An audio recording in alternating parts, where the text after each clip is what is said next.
아멘. 감사합니다. 구원의 확신 9번 성령을 받았는가.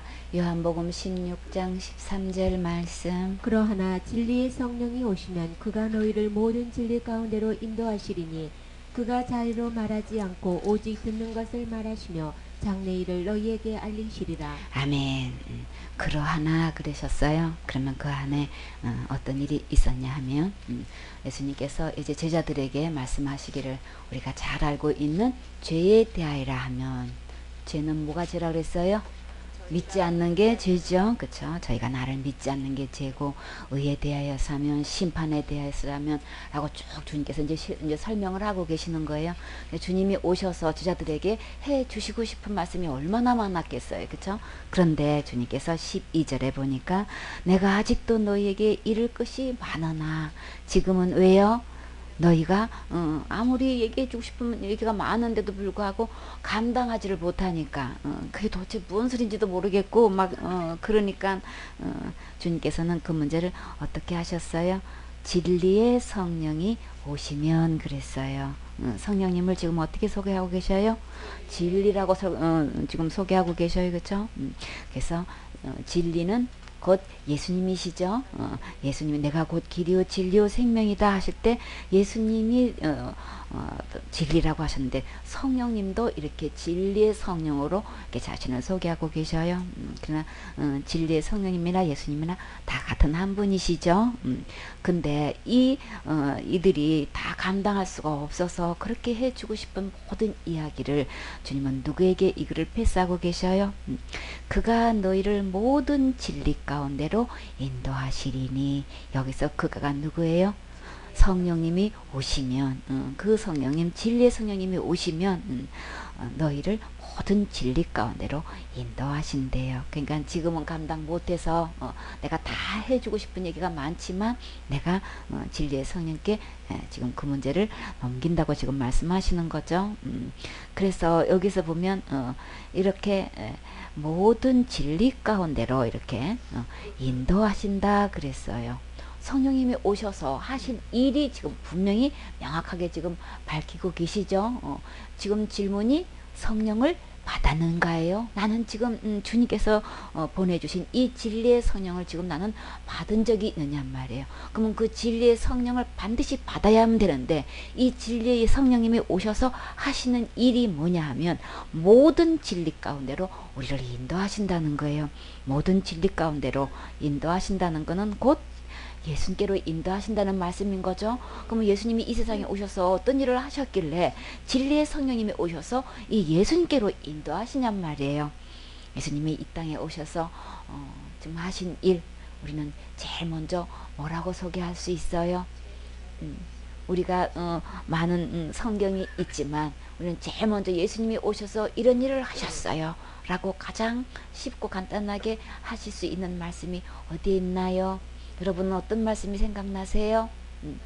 요한복음 3장 16절에 찬송가도 나와 있죠. 그쵸? 어린 찬송가에도 어린이들도 다 알 수 있도록 하나님이 누구를 사랑하셨어요? 세상을 이처럼 사랑하사. 그 세상에 곧 누구예요? 곧 나를 사랑하신 거예요. 그쵸? 주님이 하나님이 나를 사랑하셔서 누구를 보내주셨대요? 독생자를 주셨어요. 그쵸? 독생자를 주신 이유는 뭐 때문에 주셨나요? 우리 가장 시급한 문제는 뭐예요? 하나님 보실 때는 우리는 다 사형 선고받은 죄수예요. 그쵸? 언제 사형 선고를 집행할지 모르는 가장 지금 정말 빨리 이 문제가 해결되지 않고는 주님 보실 때는 가장 급한 문제가 지금 우리의 영혼의 상태란 말이에요. 지금 이 육신의 몸을 입고 있을 때 사형 선고를 받아서 집행이 되는 날에는 우리는 어디 갈 수밖에 없기 때문에 멸망할 수밖에 없는 이 지옥으로 가야 되기 때문에 우리 주님은 급히 이 예수님 보내주셔서 우리를 멸망하지 않고, 다시 말해서 어디 가지 않는 거예요? 지옥 가지 않고 어디 갈 수 있도록 어느 누구도 절대로 지옥 가지 않고 천국 갈 수 있도록 그 천국 가서 살 수 있는 무엇을 주시려고? 영생을 주시려고 예수님을 보내셨다는 거예요. 그쵸? 예수님께로 가면 어떤 선물 받는 거예요? 영생을 선물로 받는 거죠. 그쵸? 주님은 사랑하셔서 우리에게 가장 시급한 문제는 영생이 있어야 된단 말이에요. 그래서 하나님이 그 아들을 세상에 보내신 그 이유는 세상을 심판하는 목적이 있는 게 아니고 저로 말미암아서 세상이 구원을 받게 하려고. 누가 구원을 받아야 돼요? 내가 구원을 받아야 되는 거죠. 뭐로부터 구원을 받아야 되는 거예요? 죄로부터 구원을 받아야 되는데 이 죄는 어디 가는 죄인 거예요? 지옥 갈 수밖에 없는 이 죄로부터 우리 빨리 구원을 해 주셔야 되는 거예요. 그쵸? 예수님을 보내주셔서 이 문제를 해결하려고 주님 보내주셨지. 절대로 심판을 목적으로 예수님이 오신 거 아닌 거예요. 그렇기 때문에 예수님이 오셨다는 것은 나를 지옥 갈 죄로부터 구원하려고 오셨기 때문에 현재 나는 이 구원을 받아져 있어야 되는 거예요. 예수님을 통해서 우리는 영생을 지금 받아져 있어야 되는 거예요. 예수님을 통해서 다 얘기 못다한 그 얘기, 진리의 성령이 오시면 진리 가운데로 인도하셨다는데 저를 믿는 자는 심판을 받지 아니할 것이요 믿지 아니하는 하나님의 독생자 이름을 믿지 아니함으로 벌써 심판을 받은 것이니라. 어느 누구도 심판받지 않고 지옥 가지 않고 천국 갈 수 있도록 예수님이 오셔서 이 모든 지옥 갈 죄 문제를 해결해 놓으셨어요. 절대로 이 죄로 인해서 심판받고 지옥 가지 않게끔 주님께서 오셔서 이 모든 문제를 하나님께서 하나님답게 일을 해 놓으셨단 말이에요.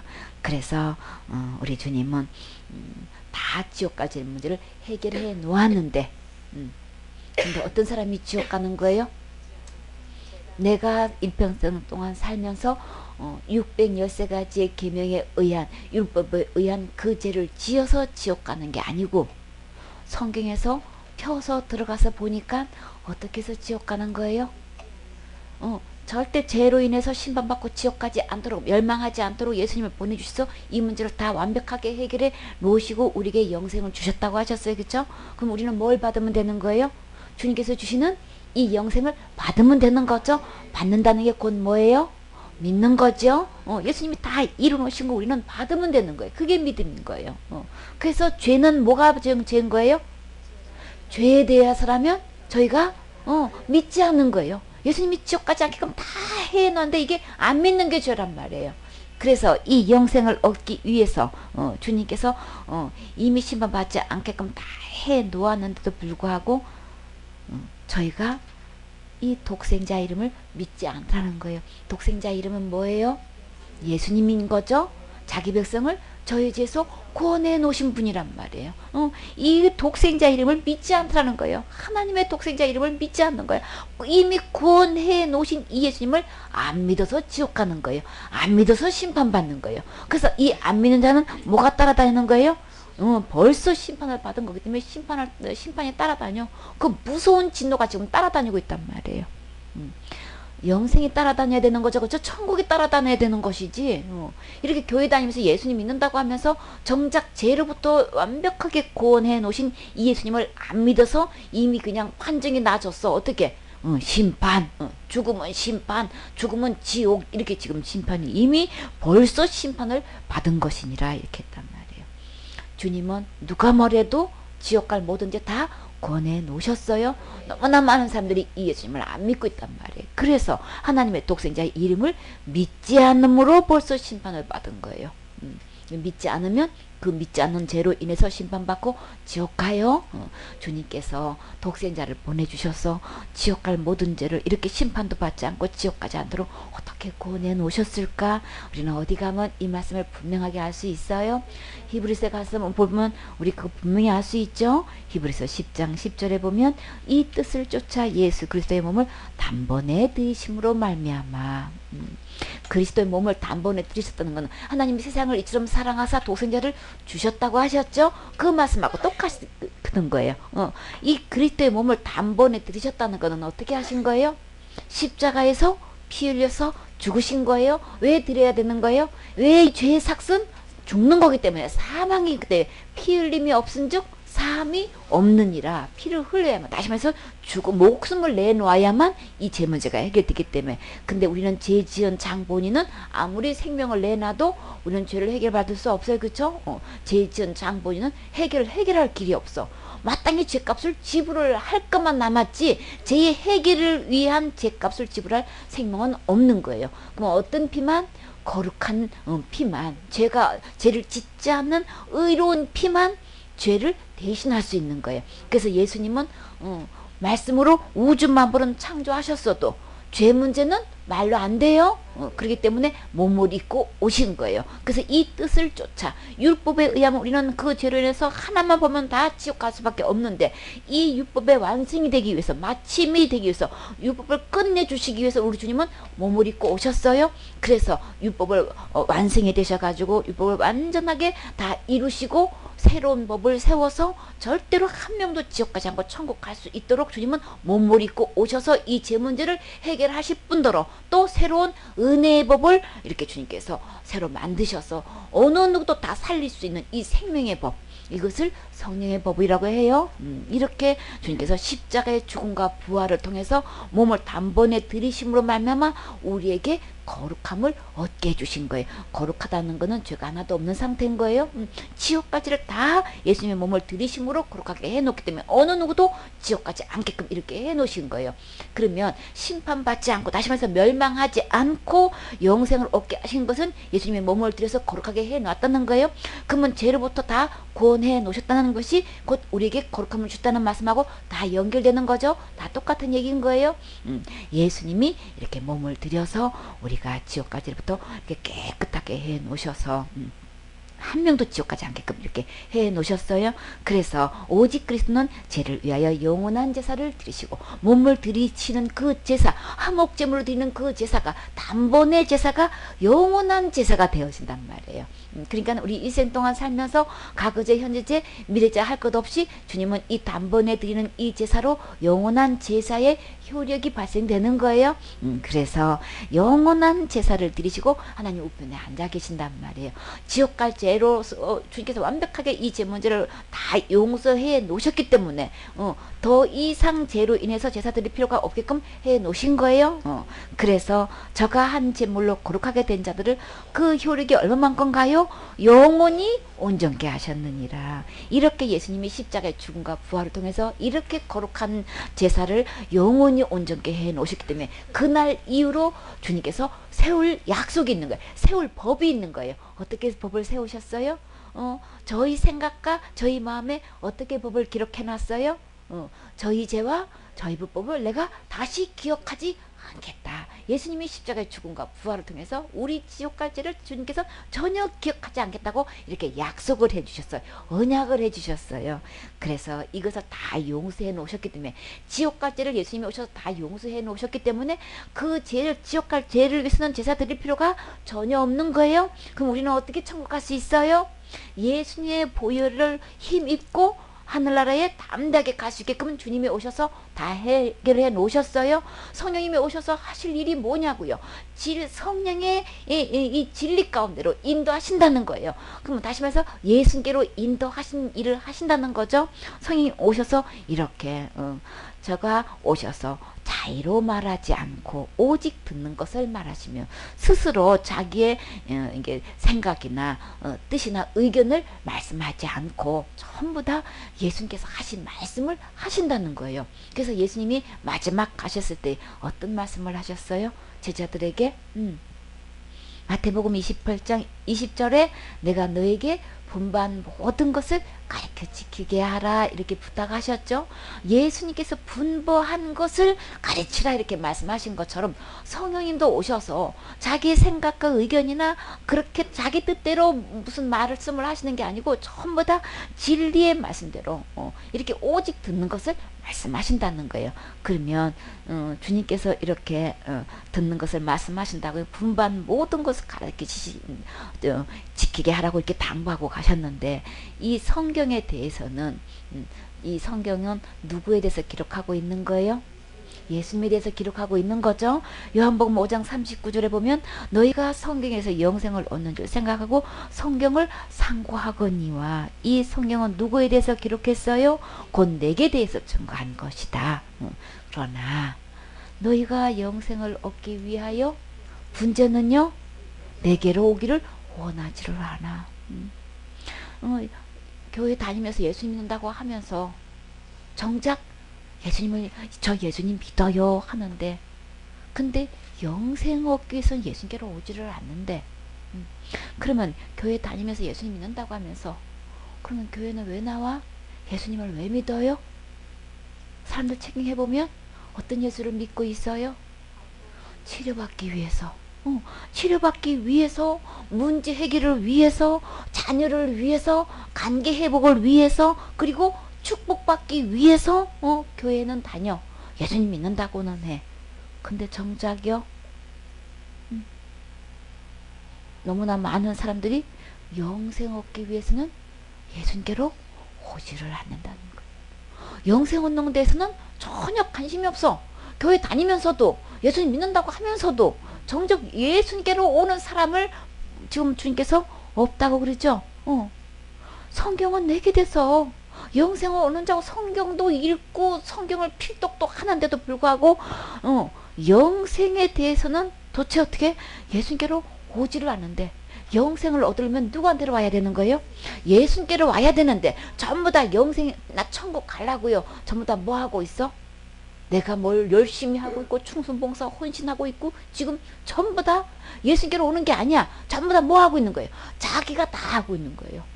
예수님께로 오지를 않아. 예수님께로 와야만 영생을 얻는데 예수님께로 오지 않는다는 거예요. 전부 다 천국 가려고 내가 뭘 하고 있고 내가 회개하고 있고 내가 충성봉사 헌신하고 있고 전부 다 보면은 내가 사역 이렇게 하고 있잖아. 내가 이렇게 신앙생활을 하고 있잖아. 전부 다 자기가 하고 있어. 예수님께로 오지를 않아. 그래서 주님께서 제자들을 놓고 이렇게 말씀해 주시는 게 한계가 있고, 육신의 하나님께서 육신의 몸을 입고 오시면서 제자들한테 이렇게 가르치는 거는 한계를 느끼는 거예요. 감당을 못해 제자들이. 그래서 어떻게 해요?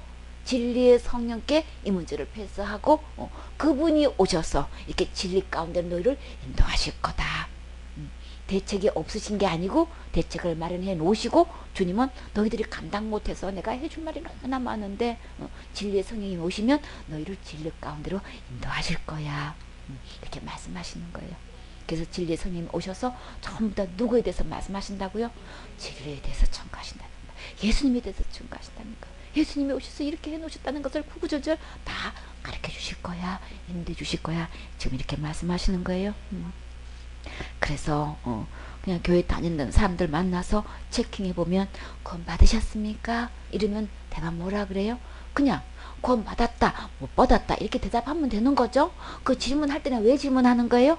못 받았으면, 받아 있지 않은 상태에 있으면 그 구원을 받게끔 해주려고 도와주려고 체킹하는 거죠. 그쵸? 근데 교회 다닌다고 하면서 예수 믿는다고 하면서 구원 받으셨습니까? 라고 체킹하면 대답 뭐라 그래요? 구원파가 왔나봐. 대답 뭘로 여겨요? 이단으로 여겨. 그러면 질문을 영생 받으셨습니까? 성경 말씀대로 그렇게 하면 영생파가 왔나보다 그러고 도망갈래나? 그죠? 교회 간판은 맞는데 교회가 아닌 교회가 지금 너무 많죠. 예수님 믿는다고 하는 사람 많은데 진짜 성경대로 펴서 그들을 체킹해보면 예수님 믿는 사람 중에서 예수님 안 믿는 사람이 너무나 많아. 교회 다니면서 예수님을 왜 믿냐고 하면 천국 가려고 믿는다고 하면서, 그래서 내가 열심히 한다고 하면서 천국 못 갈 사람이 교회 내에서 너무나 많아. 이게 진짜 이게 문제인 거죠. 그쵸? 그래서 성경대로 도와주려고 하면 이 막지는 않으면 이게 그냥 저 자신 없어요. 저 가고 싶기는 한데요. 어떻게 하는지도 모르고요. 제대로 알려주는 사람도 없고요. 그래서 참 막막해요. 이러면 그러세요. 제가 도와드릴게요.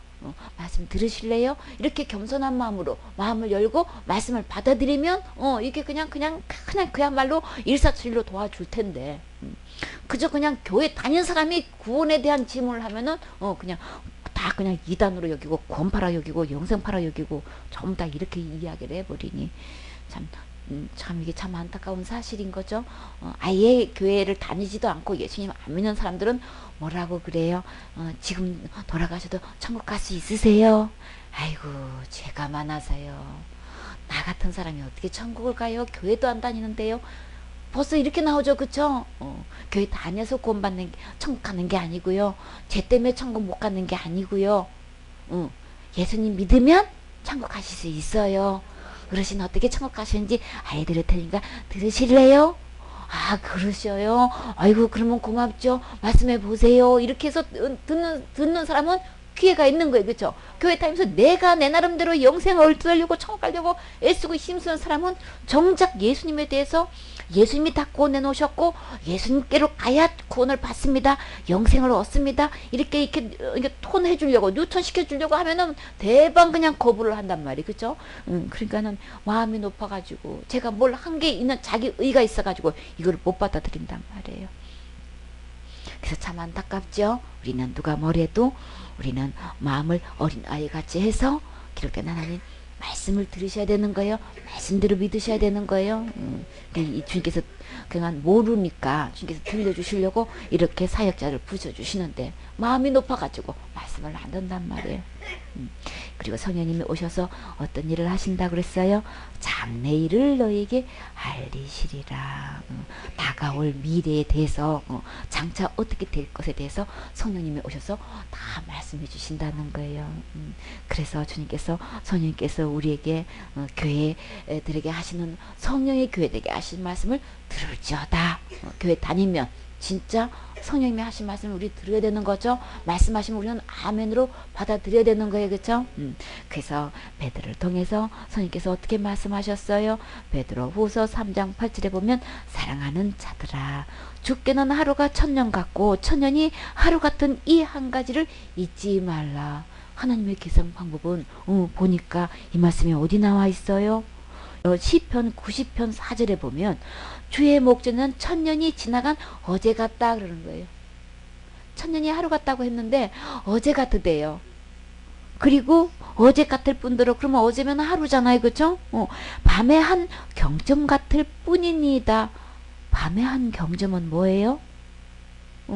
이게 보면은 옛날에 밤의 시간을 어떻게 보냈냐 하면은 이 조선시대에 이렇게 징이나 또 이렇게 그 북이나 또 어떤 때는 이게 종을 쳐가지고 밤에 지금 몇 시라는 거를 알려줬다는 거예요.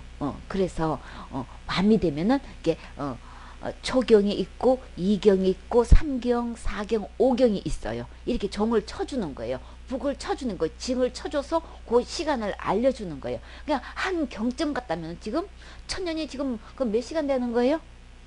1시간밖에 안 되는 거예요. 밤에 한 경점 1시간밖에 안 된다는 거예요. 종 한번 땡 치는 것밖에 안 돼. 천년이 그거밖에 안 된다는 거예요. 하나님의 개념으로 원점에서 이 시간 개념이 그냥 그렇게 돌아가는 거예요. 천년이 우리는 얼마나 멀어. 그죠? 그냥 주님이 왜 이렇게 그냥 약속하셔놓고 왜 이렇게 더디 오시는 거야? 내가 바로 오신다고 해놓으면 빨리 오셔야지. 왜 이렇게 빨리 우리 약속하신 거 왜 이렇게 기도했는데 왜 이렇게 응답이 늦으시는 거예요? 그래가지고 다운돼가지고 그냥 축 처진 사람 많지요. 근데 주님의 시간 개념은 그냥 한 경점밖에 안 돼. 그래서 구절에 보면 주의 약속은 어떤 이에 더디다고 생각하는 것 같이 더딘 것 아니고 뭐 때문에 그러시는 거예요? 오직 너희를 대하여 오래 참으시는 거예요. 왜요? 아무도 멸망하지 말라. 지옥 가지 말으라고. 지옥 갈 사람이 빨리 오셔서 심판 딱 해버리면 다 지옥 가면 안 되잖아요. 누가 멸망받으면 안 돼요? 내가 받으면 안 되고 내 부모가 받으면 안 되고 내 자녀가 받으면 안 되고 내 형제가 받으면 안 되니까 우리 아직도 믿지 않는 가족이 있으면 안 되니까 빨리 구원받고 멸망하지 않고 천국 가게 하려고 주님이 더디 오시는 거예요. 그리고 다 회개하게 이르기를 원하시는 것. 그래서 지금 더디 오신다는 거예요. 다 회개한다는 이 회개는 어떻게 하는 거예요? 각자 내 나름대로 구원받으려고 애쓰고 힘주게 하는 거 그거 구원 아니에요? 어떻게 하면 예수님께로 가야 구원인 거예요? 예수님께 오는 게 회개인 거예요? 이 회개는 어떤 회개인 거예요? 생명 얻는 회개인 거예요. 이 회개는 일생에 딱 한 번 있어요. 예수님께로 오셔야 영생 얻고 구원 받아요. 죄사함 받아요. 그럼 빨리 회개하셔야 되겠죠? 예수님께로 오셔야 되는 거예요. 그러나 죄 날에 도적같이 오리니 뭐 그렇게 늦는 것 같은데요. 그냥 순식간에 호련히 오신단 말이에요. 반드시 그날 와요. 예, 그날에는 그 오실 때는요. 주님이 오시던 도둑같이 오시는데 우리가 보던 저 하늘나라가 어떻게 해요? 큰 소리로 떠나간대요. 얼마나 클까? 그 떠나가는 큰 소리가 얼마나 큰지. 근데 우리 귀는요. 너무 크면 안 들린대요. 너무 작아도 안 들리죠. 너무 멀어도 안 보이고 너무 작아도 안 보여 우리 눈은. 그쵸? 우리의 이 시력은 이 청각은 한계가 있어요.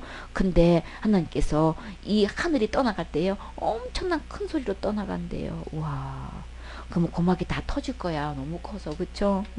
우리 지금 밟고 있는 이 땅은 어떻게 된대요? 체질이 다 뜨거운 물에 다 풀어진대요. 그냥 모든 것이 다 불타버린대요. 그러면 우리 어떻게 남았나? 하늘도 불타버리고 땅도 불타버리고 다 떠나버리고 없어지면 우리는 어떻게 견뎌요? 그쵸? 땅과 그 중에 있는 모든 일이 드러나리로다. 와, 다 불에 타버리면 어떡해? 이 모든 것이 이렇게 부러지니 너희가 어떠한 사람이 되어야 마땅하뇨? 어떻게 해야 되겠어요? 이런 일이 일어나기 전에 우리 빨리 회개해야 되는 거죠. 그쵸? 예수님께서 돌아와서 주님께서 이미 다 구원해 놓으신 이 예수님께로 돌아와야 되는 거예요. 너무나 많은 사람들이 큰 죄 지으면 지옥 간다고 그러고 자범죄는 내가 해결해야 된다고 이런 예수를 믿고 있잖아요. 그건 아직 다 죄에서 구원해 놓지 못하는 예수를 지금 다른 예수를 믿고 있는 거예요. 그쵸? 그러니까 이미 다 구원해 주신 예수께로 빨리 돌아오셔야 되는 거예요. 그쵸? 그냥 이 호련히 이게 도적같이 임하실 때에 이런 일이 순식간에 눈 깜짝할 새 일어나는데 이때는 아무도 구원시켜주지 못하잖아요. 그쵸? 이런 일이 일어나기 전에 빨리 예수님께 돌아와서 우리 빨리 구원 받아야 되는 거죠. 그래서 13절에 우리는 그의 약속대로 의에 거하는 바 우리에게는 어떤 약속이 있어요? 새 하늘과 새 땅을 바라보도다. 예수님께로 돌아와서 영생 얻고 구원받은 사람은 어떤 약속이 있어요? 이렇게 막 체질이 하늘과 땅이 다 불타버리고 없어질 때에 우리는 어떤 나라가 기다리고 있어요? 새 하늘나라가 기다리고 있어요. 그쵸? 새 하늘과 새 땅이 우리는 그 땅을 바라보는 거예요. 그의 약속대로 의에 거하는, 우리는 죄가 하나도 없는 예수님 안에 거해야만 이 새 하늘과 새 땅을 우리에게 주신 이 약속대로 우리가 받을 수 있어요. 이 약속을 어디서 언제 어떻게 하셨을까요? 이사야 65편 17절에 보면 보라 내가 새 하늘과 새 땅을 창조하나니. 누가 창조하시는 거예요? 예수님이 창조하시는 거예요. 그래서 이전 것은 기억되거나 마음에 생각하지 아니할 것이라. 이 땅에 있을 때의 모든 일들은 이제 기억하지 않게끔 주님이 다 이렇게 새롭게 해주시는 거예요. 그래서 보니까 그 새하늘과 새 땅에 가가지고 이 땅에 있었던 거 생각나면 누가 생각날까요? 믿지 않는 부모가 생각날 거고 형제도 생각날 거고 자녀가 생각날 거 아니에요. 그쵸? 그러면 어떻게 될까요? 너무나 슬프지요. 그러니까 눈물 흘리게 되어 있죠. 그 좋은 하늘나라 가서 보니까 막 오지 않는 가족들 생각하면 막 통곡 터질 거 아니에요. 그래서 어떻게 해요? 계시록 7장 17절에 보면 이는 보좌 가운데 계신 어린 양이 저희의 목자가 되사 생명수 샘으로 인도하시고 하나님께서 저희 눈에서 모든 눈물을 씻어주실 것임이라. 주님께서 이제 다시 기억나지 않게끔 이렇게 마음과 생각을 이렇게 새롭게 해주시는 거예요. 그쵸? 그래서 저희 눈에서 이제 다시 생각나면 계속 눈물 나니까 이제 다시는 주님께서 모든 눈물을 씻겨주신대요. 그래서 21장 4절에 모든 눈물을 그 눈에서 씻기심에 다시 사망도 없고 애통도 없고 곡하는 것이나 아픈 것도 없고 다시 그런 것이 있지 않게끔 주님께서 처음 것들을 다 지나갔을 것입니다. 그러니까 우리가 이 세상에 살면서 있었던 모든 고통받은 이런 아픈 일들, 그냥 죽어서 헤어지는 그런 외롭고 힘든 일, 이런 거 없게끔, 곡하는 일이 없게끔 주님께서 다 지나갔게끔 주님이 해주셔요. 그래서 보좌에 앉으신 이가 가라사대 보라 내가 만물을 새롭게 하노라. 더 이상 사망도 없고 아픈 것도 없고 괴로운 것도 없고 힘든 것도 없게끔 주님께서 전부 다 만물을 다 새롭게 해주셔요. 그러니까 우리 이런 약속을 우리는 이렇게 받아져 있는 거예요. 예수님 안에서 구원받은 사람은 이런 새 하늘과 새 땅에 있어요. 그쵸? 성령께서 오셔서 장래일을 말씀하신다고 하셨는데 이렇게 우리가 장차 죽게 되면 그냥 도적같이 주님이 이제 임하시게 되는데 그 안에 빨리 구원받고 회개해야 되는데 우리가 이런 일이 장차 되어질 일이 있어도 의에 거하는 사람들은 이런 약속이 있는 거야. 새 하늘과 새 땅에 들어가게 되는 거야. 그 하늘나라에 들어가게 되면 그날에는 이런 슬픔도 없고 꼭할 일도 없고 눈물도 없고 이렇게 다 아픔도 다 주님께서 다 새롭게 변화돼서 정말 그날에서 우리가 살게 되는데, 이사야 66장 22절에 보니까 나 여호와가 말하노라 나의 지을 새 하늘과 새 땅이 내 앞에 항상 있을 것 같이, 하나님 앞에 새 하늘과 새 땅이 만물을 새롭게 하시면서 이게 창조하시는데 하나님 앞에는 이미 새 하늘과 새 땅이 항상 지금 있는 거예요. 그렇죠? 그리고 너희 자손과 너희 이름이 항상 있으리라. 하나님 앞에서 새 하늘과 새 땅도 항상 있을 뿐더러 이름이 항상 있어야 되는데, 누구 이름이 하나님 앞에서 항상 있어야 되는 거예요? 내 이름이 있어야 되는 거죠. 내 가족 이름이 있어야 되는 거죠. 내 형제 이름이 있어야 되는 거예요. 그렇죠? 그렇기 때문에 주님이 더디 오시는 이유는 구원받기 위해서 더디 오시는 거예요. 그렇죠? 우리 이 생명책에 내 이름이 기록돼야 되는 거죠. 내 가족에 다 이름이 기록돼서 절대 지워지지 않는 어린 양 생명책 이름이 기록돼서 항상 하나님 앞에 내 이름이 있어야 되는 거예요. 그러면 새 하늘과 새 땅에서 우리가 영원토록 함께 살 수 있는 거죠. 그래서 베드로후서 3장 14절에 그러므로 사랑하는 자들아 너희가 이것을 바라보나니, 새 하늘과 새 땅을 바라보는 거죠. 주 앞에서, 그러면 이렇게 새 하늘과 새 땅을 약속으로 받은 우리는 이 세상에 주님 오실 그날까지 우리는 어떻게 살아야 되는 거예요? 주 앞에서 점도 없고 흠도 없이 평강 가운데 나타나기를 힘쓰라. 우리의 영혼은 예수님께서 점도 없고 티도 없고 주름 잡힌 것도 없고 책망할 것도 없게끔 주님이 나를 십자가의 죽음과 부활을 통해서 거룩하게 해 놓으셨어요. 그렇기 때문에 우리는 언제 죽어도 어디 갈 수 있게끔 해 놓으셨어요? 천국 갈 수 있게끔 해 놓으셨죠. 그래서 우리가 살면서 이렇게 다 거룩함을 입은 우리 형제들은 주님 오실 때까지 우리는 이 행실로 어떻게 해야 된다고요? 주님 앞에서 점도 없게끔 흠도 없게끔 이게 평강 가운데서 주님을 만날 수 있도록 우리 힘써야 되는 거죠. 그러면 이 세상에서 우리가 몸을 입고 살면서 어떤 일에 우리가 힘써야 될까요? 예수님은 오셔서 십자가의 죽음과 부활을 통해서 얼마만큼 죄를 용서해 놓으셨어요? 모든 죄를 용서해 놓으셨죠. 골로새서 2장 13절에 또 저희 범죄와 육체의 무할례로 죽었던 너희를 하나님이 그와 함께 살리셨고 우리에게 모든 죄를 사하시고 모든 죄를 다 용서해 주신 이 예수님 믿고 이 예수님을 전하는 일에 우리 힘써야 되는 거죠. 너무나 많은 사람들이 이 예수님을 안 믿고 있단 말이에요. 그저 그냥 다 용서해 놓으신 이 예수님을 안 믿어. 그냥 어떤 죄를 갖다가 그냥 갖다가 집어넣고 이 죄를 용서하지 못한 이 다른 예수를 믿게 해가지고 다 지옥으로 끌고 가고 있단 말이에요. 그리고 전부 다 이 죄를 내가 지금 해결해야만 되는 이런 다른 예수를 믿고 있단 말이에요. 우리는 어디에 힘써야 되냔 말이에요. 모든 죄를 다 용서해 놓으신 이 예수님을 믿고 이 예수님을 전하는 일에, 이 예수님을 전해서 가르치는 일에 우리 힘써야 되는 거죠. 그렇게 해야 우리가 진짜 주님 앞에서 점도 없고 흠도 없고 평강 가운데 주님을 우리 기쁨으로 만날 수 있는 거예요. 그렇죠? 주님 만날 때 우리 부끄러움 없애야 되는 거죠. 그리고 우리는 어떻게 살아야 되냐면 우리 예배 성공해야 되는 거예요. 그렇죠? 어떤 일에 힘써야 되냐? 신명기 6장 5절에 너는 마음을 다하고 성품을 다하고 힘을 다하여 내 하나님 여호와를 사랑하라. 사랑하는 게 뭘까요? 마가복음 12장 3절에 보니까 내 마음을 다하고 목숨을 다하고 뜻을 다하고 힘을 다하여 주 너의 하나님을 사랑하라 하는 것이요. 주님을 사랑한다는 것은 무슨 소리? 먼저 하는 거죠. 바르게 하는 거죠. 그렇죠?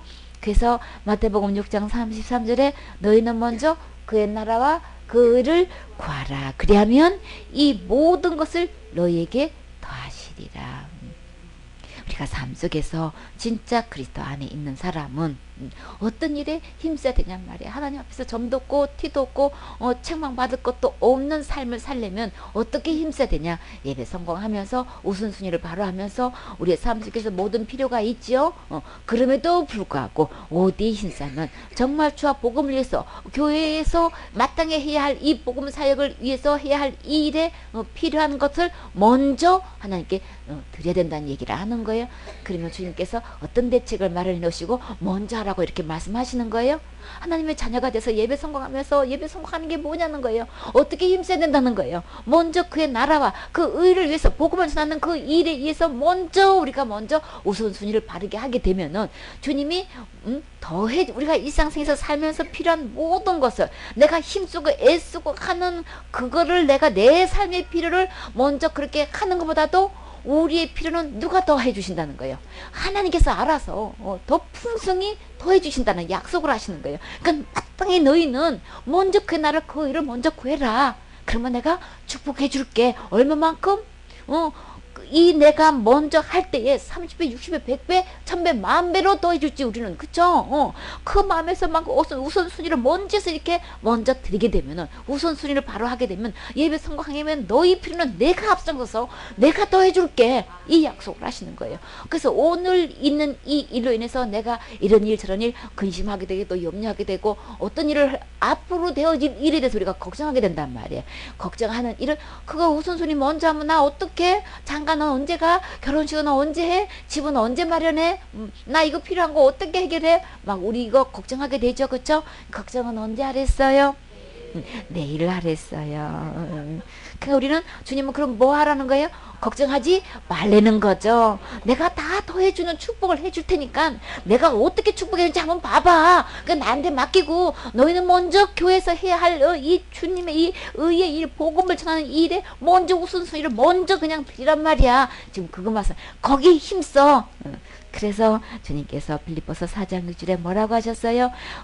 세상에서 내가 살면서 필요한 이 모든 것에 대한 아무 것도 염려하지 말고 오직 모든 일에 기도와 간구로 우리 구할 것을 어떻게 하라고요? 근심 걱정하지 말고 감사합니다 하고 어떻게 해서 감사할 수 있어요? 주님께서 더해 주실 것 믿으면 우리는 감사할 수 있죠. 그쵸? 그래서 먼저 필요는 교회 필요를 먼저 채우고 그저 내 필요는 주님 감사한 거 기도를 이렇게 다 빽빽하게 적어놓으란 말이에요. 어떻게 해요? 감사함으로 믿음으로 다 적어놔요. 그러면 주님께서 내가 힘쓰고 애쓰고 내가 월급 타가지고 그거 월급 탄 거 내 필요를 채우는 것보다도 더 풍성히 더해줄 거니까 걱정하지 말고 그냥 감사하면서 그냥 먼저 심어 거기에 힘써. 지금 그렇게 말씀하시는 거예요. 그렇게 순종하면 주님께서 어떻게 해요? 그냥 낱낱이 다 주님께서 아뢰라고 했어요. 기도를 이렇게 다 기록하세요. 기도를 이렇게 다 기도록 올려놓는 것만큼 믿음이에요. 믿음의 큰 거예요. 그렇게 하면 주님께서 하라는 대로 그냥 먼저 하세요. 그렇게 하면 모든 지각에 뛰어난 하나님의 평강이 있다한 내 마음에 근심 걱정이 없어야 되잖아요. 그렇죠? 내 마음에 감사가 넘치고 기쁨이 넘치고 막 행복하고 즐거워야 되잖아요. 그렇게 하려면 우선순위를 바로 하면 되는 거예요. 신기하게도 내 필요는 무궁무진하게 있어도 먼저 그 나라 그냥 12조부터 먼저 이건 하나님께서 주셨습니다 하고 12조부터 먼저 드리고 내가 작정한 거 먼저 드리고 나면은 희한하게도 형편은 똑같은 것 같은데 월급은 똑같은 것 같은데 내 마음에 하늘로부터 오는 세상에 줄 수 없는 평강이 넘쳐요. 사람이 평강하고 살아야 되잖아요. 그쵸? 막 돈 아무리 갖고 있어도 내 저금 통장에다가 막 몇백만 원, 몇천만 원, 몇백만 원 있어도 이 마음이 평안하지 않으면 이게 살 맛이 안 나잖아요. 그렇죠? 행복해야 되잖아. 그렇지 않으면 이거는 사는 게 아니야. 돈이 아니야. 그렇기 때문에 먼저 우선순위 하면 하나님의 평강이 내 안에 넘친다는 거예요. 그리하면 날 생각은 먼저 그렇게 하세요.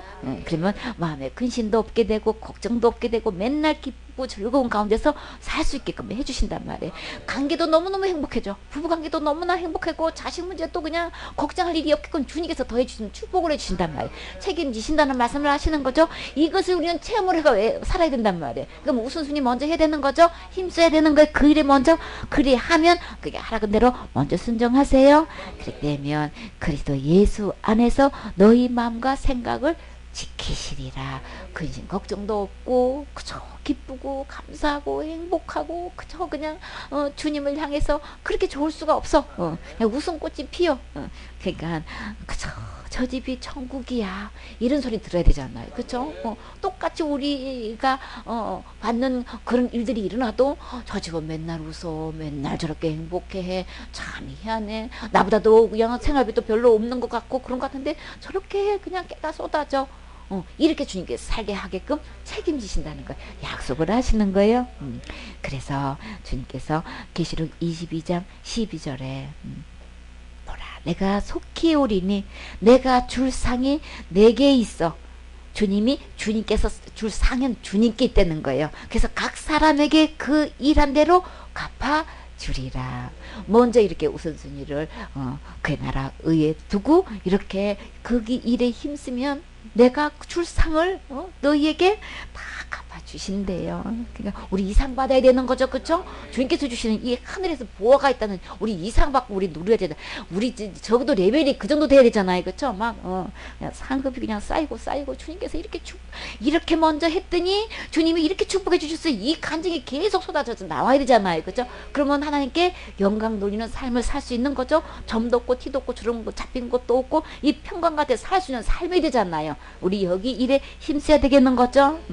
그래서 주님께서 이렇게 문 밖에 서서 두드릴 때에 우리는 누구 음성 들어야 되는 거예요? 주님 말씀대로 들어야 되는 거. 세상 원리대로 세상이 막 살아가는 그 세상 철학대로 인생 철학대로 따라가지 말고 세상의 풍습대로 따라가지 말고 우리는 어떤 말씀 들어야 되는 거예요? 주님께서 하시는 말씀대로 들으셔야 되는 거예요. 그 말씀대로 믿으셔야 되는 거예요. 주님께서 내 마음의 문을 두드리실 때는 뭐 주시려고? 주님께서 예비하신 하늘나라 보화의 상급을 주시려고 내 마음의 문을 두드리시는 거예요. 그럼 어떻게 될까요? 우리 마음을 얼마만큼 열어야 되는 거예요? 활짝 열어야 되는 거죠. 그럼 우리 주님께서 들어오셔서 내 안에서 내 모든 삶을 주님께서 주관하시고 정말 멋지게 책임져 주신다는 거예요. 그렇게 하면 주님께서 어떤 약속을 해주셔요? 21절에 이기는 그에는 내가 내 보좌에 함께 앉게 하여 주기를. 내가 이기고 아버지 보좌에 함께 앉는 것처럼 그렇게 우리를 진짜 이렇게 그 주님을 내 안에 주인으로 모시게 되면 어떤 약속을 해주시는 거예요? 하늘나라 가서 예수님이 앉아 계시는 보좌에 함께 앉게 주시겠다고 지금 이렇게 약속하시는 거예요. 진짜 이 세상에서 이기는 이김이 뭐냐고요. 우리는 승진하려고 있는 것 있는 대로 노력하죠, 그쵸? 근데 진짜 이기는 승진은 뭐냐고요. 어떻게 해야 되는 거예요? 예수님 말씀 드려야 되는 거예요. 예수님 말씀 믿고 그대로 순종해야 되는 거예요. 그러면 내 안에 내 인생에 주님이 들어오셔서 주님께서 다 주관해주고 통치하신다는 거예요. 이게 진짜 이기는 거예요. 주님께 내 삶을 맡기고 주님이 내 안에서 내 일을 그 일을 할 수 있게끔 하는 게 이게 진짜 이기는 거예요. 그렇게 하면 하늘에서 예비해 놓으신 그 상을 내가 갚아줄게. 주님께서 갚아주시는 이거 받고 우리 살아야 되잖아요, 그렇죠? 이 세상에서 그 주님께서 주시는 상도 받아 누릴 뿐더러 또 어디 가서도 하늘나라 가서도 좋게 비도할 수 없는 이 상 우리 받아야 되는 거죠, 그쵸? 그 상금은 영원토록 하잖아요. 우리 이 레벨은 이렇게 돼야 된단 말이에요. 그러니까 세상 흐름대로 따라가지 마세요. 세상은 돈을 벌어야 된다 그러고 막 진급해야 된다고 온통 거기에 혈안이 돼가지고 예배도 못 드리고 만들고 온통 거기에 빠져서 밤낮으로 그냥 그 일에 빠지게 만든단 말이에요.